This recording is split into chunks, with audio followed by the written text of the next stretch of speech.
지붕의 색깔이 영화와 달리 초록색인 이유부터 대기줄에 하필 딜로포사우루스가 장식된 이유까지 유니버설 스튜디오 재팬의 크루 출신이자 2016년산 6년차 연간 회원으로서 USJ 각 테마구역의 TMI 베스트 10 꾹꾹 눌러 전해드리고 있습니다. 저는 혁이고요. 두 번째 TMI 투어는 유니버설 스튜디오의 상징과도 같은 존재 주라기 공원 구역으로 떠나겠습니다. 지금 출발합니다. It's Ghost Time.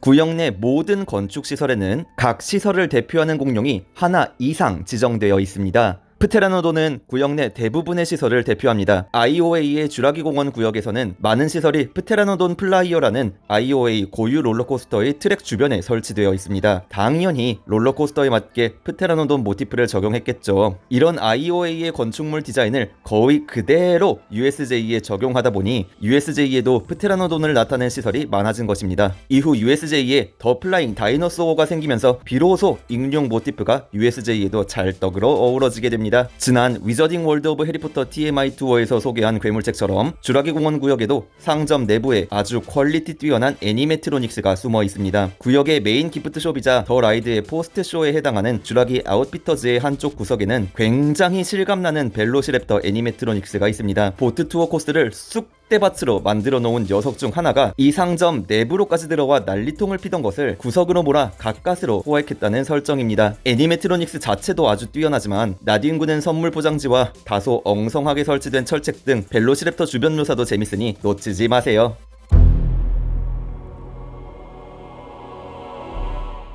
주라기 공원 더 라이드의 스테이션 건물에는 대표 공룡이 여럿 있습니다. 그 중에서도 눈여겨볼 것은 딜로포사우루스입니다. 공룡 동물원을 유람하는 보트는 영화에는 나오지 않지만 원작 소설에서는 언급되는 어트랙션입니다. 원작 속 주라기 공원에는 보트를 타고 강을 따라 공룡을 구경하는 놀이기구가 등장합니다. 원작 소설에서 주인공들은 보트는 타지 못하고 전기자동차로만 공원을 둘러보게 됩니다. 이유는 바로 보트 투어 경로 주변으로 딜로포사우루스 무리가 털을 잡았기 때문입니다. 실제로 주라기 공원 더 라이드의 경로 양 옆으로도 딜로포사우루스가 심심치 않게 등장합니다. 딜로포사우루스는 쥐라기를 대표하는 육식공룡으로 영화에서는 목도리 도마뱀의 유전자가 합성되어 사냥할 때 목에 돌기를 펼치는 모습으로 등장하면서 굉장히 아이코닉한 공룡으로 등극했죠.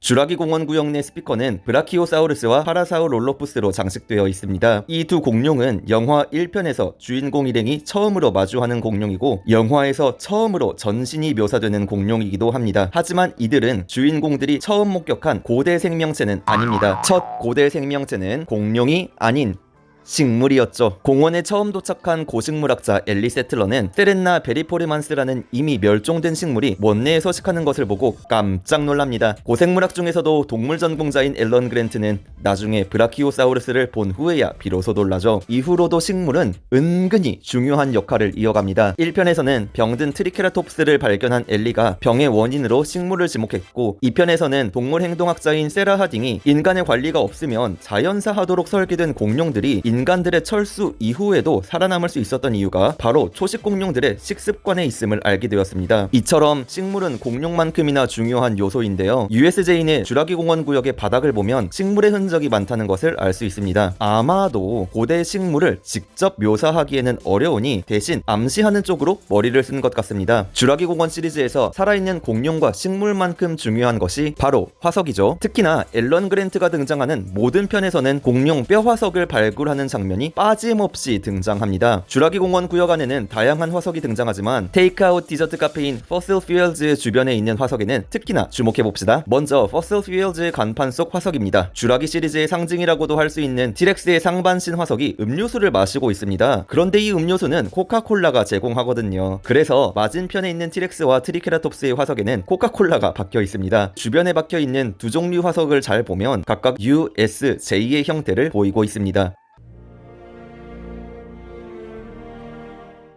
쥬라기 공원 더 라이드의 입구에는 조형물이 하나 있습니다. 한 노인이 작은 공룡을 안고 있고 어린아이가 공룡을 쓰다듬고 있습니다. 이 노인의 정체는 쥬라기 공원의 창시자인 존 해먼드이고 옆에 있는 아이는 해먼드의 손자인 티모시 머피입니다. 영화에서는 팀 혹은 팀이라는 애칭으로 불리던 아이죠. 존이 오른쪽 겨드랑이에 끼고 있는 지팡이의 꼭대기에는 둥그런 주황빛 물체가 붙어 있습니다. 이것은 영화에서도 존이 애지중지하던 모기 호박입니다. 소설과 영화에서 존은 모기 화석 속에 남아있던 피에서 공룡의 유전자를 발견해냅니다. 노인인 존과 어린 티미가 함께 묘사된 이유는 쥬라기 공원이 세대를 불문하고 즐길 수 있는 테마파크가 되기를 바라는 영화 속 존의 염원을 반영한 것으로 보입니다. 또한 조형물 앞에 설치된 기념패의 윗줄에는 기어 오시무코토나쿠라는 문구가 있는데요. 영어로는 Spare No Expense에 해당하는 말로 파크 산업에 돈을 아껴선 안 된다는 그의 철학이 온전히 드러나는 명대사이죠. Really spectacular. Spared no expense. We spared no expense. Spared no expense. 품에 안긴 공룡은 백악기의 초식 공룡 하드로사우루스입니다. 하드로사우루스 어디서 많이 들어본 이름이지 않나요? 쥬라기 공원 더 라이드는 초식 공룡 구역을 잘 둘러보던 보트가 어째서인지 몹시 흥분한 파라사우 롤로푸스에 의해 갑작스레 육식 공룡 구역으로 잘못 떠내려가면서 발생하는 일을 그린 놀이기구입니다. 파라사우 롤로푸스가 아니었다면 원래 보트가 향했을 곳이 바로 하드로사우루스 코브입니다. 원작에서는 제법 비중 있게 묘사되고 티렉스에게 잡아먹히는 장면도 나오지만 영화에서는 갈리미무스로 완전히 대체되었는데 놀이기구에서도 비슷한 운명을 겪었네요. 그런데 만약 보트가 하드로사우루스 코브 방향으로 쭉 간다면 무엇이 나올지 궁금하지 않으신가요? 방문객의 시선이 닿지 않는 하드로사우루스 코브의 표지판 너머는 바로 더 라이드의 보트 창고입니다. USJ에 있는 탑승물 창고는 대부분 실내 시설이라서 일반 방문객은 물론이고 크루라고 하더라도 해당 시설 담당자가 아니면 구경하기 힘든데요. 쥬라기 공원 더 라이드의 보트는 특이하게도 실외에서 보관 중입니다. 구역의 중심이 되는 쥬라기 공원 더 라이드는 올랜도의 유니버설 아일랜드 오브 어드벤처 IOA 소재의 쥬라기 공원 리버 어드벤처를 거의 그대로 옮겨놓은 어트랙션입니다. 다만 이 둘 사이에는 한 가지 아주 큰 차이가 있는데요. IOA의 리버 어드벤처에서는 보트가 시계 반대 방향으로 순환하지만 USJ의 더 라이드에서는 시계 방향으로 돌아갑니다. 처음에는 미국은 한국과 같이 우측 동행이지만 일본은 좌측 동행이 기준이기 때문이 아닐까 추측했습니다. 문제는 마찬가지로 좌측 동행인 싱가포르에서도 쥬라기 라이드가 시계 반대 방향으로 돌아간다는 것이죠. USJ 이외에 유니버설 스튜디오 할리우드, 싱가포르, 베이징, IOA의 쥬라기 라이드는 모두 시계 반대 방향으로 돕니다. 심지어 USJ의 더 플라잉 다이너소어도 시계 반대 방향으로 돌아갑니다. 다른 파크와 달리 USJ의 쥬라기 공원 구역에 에서는 메인 게이트 주변으로 시선을 확 사로잡는 요소가 부족하다는 점이 이유이지 않을까 생각합니다. 다량의 물이 튀기는 마지막 급강하 구간을 메인 게이트 직후에 두어 이목을 끄는 것이죠.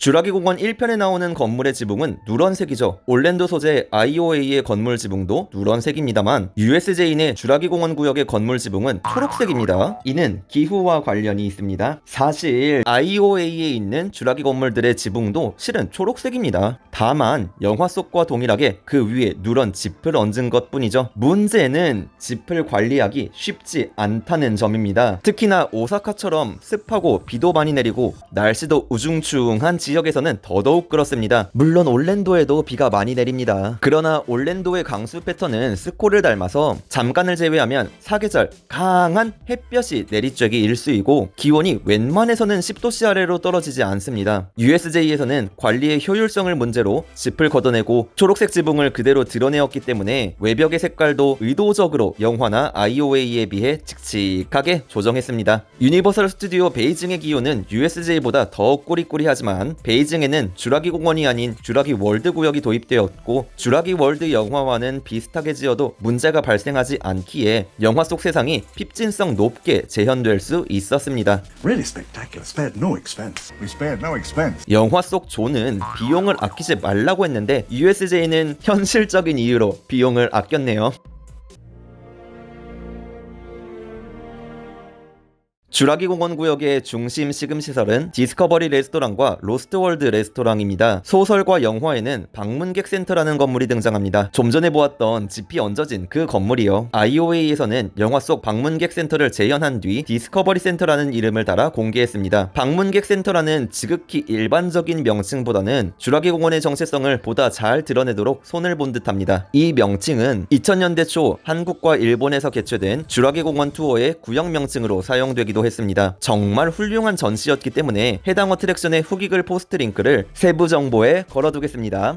디스커버리 센터는 크고 작은 다양한 볼거리를 갖추었는데 USJ에서는 이 건물을 체험거리 대신 시금시설로 활용하면서 명칭을 디스커버리 레스토랑으로 변경하게 되었습니다. 로스트월드 레스토랑이라는 이름은 시리즈 2편의 제목에서 따온 것입니다. 2편의 한국어 제목은 잃어버린 세계이고 영어 원제는 The Lost World입니다. 사실 The Lost World라는 제목도 다른 것에서 따온 것입니다. 원래 이 표현은 셜록 홈즈 시리즈로 잘 알려진 작가 아서 코난 도일의 다른 저서의 표제였습니다. 세상과 아주 동떨어진 고립지대 어딘가엔 공룡이 살아있을지도 모른다는 내용을 담은 소설입니다. 영화에는 잘 표현되지 않았지만 소설 2편의 초반부에는 주라기 공원이 파괴되었음에도 공룡 목격담이 끊이지 않자 어딘가 공룡이 살아있을지도 모르니 그 어딘가를 찾아 떠난다는 내용으로 전개됩니다. 다만 그 어딘가가 주라기 공원 시리즈에서는 외딴 섬이고 도일의 소설에서는 애니메이션 어브로도 유명한 베네수엘라의 카나이마 국립공원 내 탁상지 상부입니다.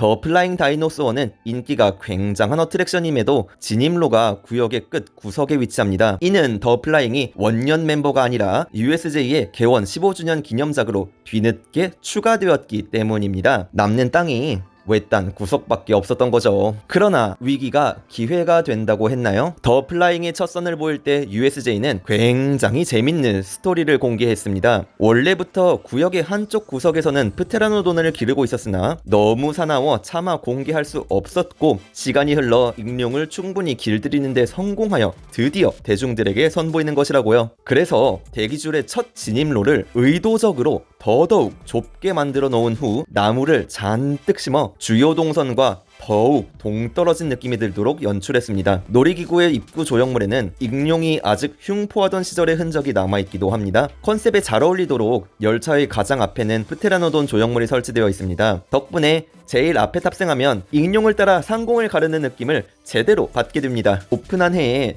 딱 한 번 운이 좋아 맨 앞에 타봤습니다. 주라기 공원 구역 곳곳에는 주래식 파크의 앞글자를 딴 JP 기호 새겨져 있는데요. 더 플라잉에는 JPA라고 적혀 있습니다. 여기서 A는 Aviary의 약자로 1편 원작 소설부터 최근의 영화 시리즈까지 익룡 구역을 나타낼 때 꾸준히 쓰이던 표현입니다. 더 플라잉 다이너소어는 탑승물과 탑승자가 레일 아래 매달려 내달리는 플라잉 코스터에 해당합니다. 탑승물이 처음 리프트 힐을 오를 때 더 플라잉 다이너소어의 탑승자와 주라기 공원 구역의 다른 방문객들이 서로 손인사를 나누는 굉장히 재밌는 문화가 있습니다. 그러니 여러분도 USJ의 주라기 공원 구역을 방문하면 꼭 더 플라잉 다이너소어를 향해 손을 흔들어 주세요.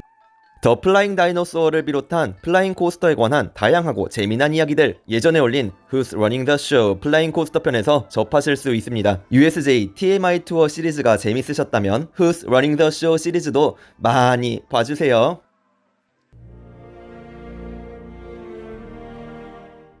2023년 기준 디스커버리 레스토랑 앞에는 주인공 일행이 공원 답사에 사용하던 전기자동차가 있습니다. 잘 보면 포드 로고가 있습니다. 원작 소설에서는 도요타의 랜드크루저로 묘사되었는데 영화에서는 포드의 익스플로러가 사용되었습니다. USJ의 익스플로러는 있다 없어지길 반복하고 있습니다. 2016년 15주년 기념으로 기획된 다이너소어 패닉을 위해 디스커버리 레스토랑 앞에 전기 담장을 설치하면서 익스플로러는 한동안 로스트월드 레스토랑 뒤편 백스테이지로 자취를 감추었습니다. 더 라이드의 급강 구간 옆에 잠깐 등장하였다가 또다시 백스테이지로 옮겨졌는데요. 지난 하반기에 전기 담장이 완전히 철거되면서 다시 디스커버리 레스토랑 앞으로 돌아왔습니다. 꼭 영화 속 방문객 센터 앞에 정차한 모습을 연상케 합니다. 참고로 다이너소어 패닉 당시 설치된 전기 담장의 주인공은 바로 스피노사우루스였습니다. 다이너소어 패닉은 방문객들에게 초식 공룡을 소개하던 중 갑자기 육식 공룡인 벨로시랩터와 스피노사우루스가 등장하며 공원이 아수라장이 된다는 아주 스릴 넘치는 공연이었습니다. 스피노사우루스의 애니메트로닉스도 완성도가 높았죠. 그러나 이후 보다 아동 친화적인 공룡쇼가 기획되면서 스피노사우루스는 결국 철거되었습니다.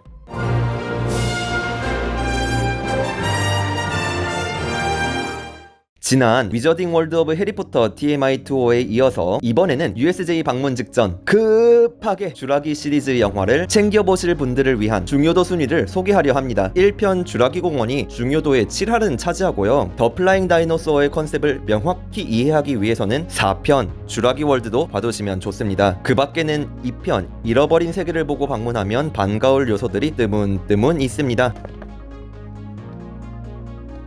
안타깝게도 나머지 3, 5, 6편의 콘텐츠는 없다고 볼 수 있습니다.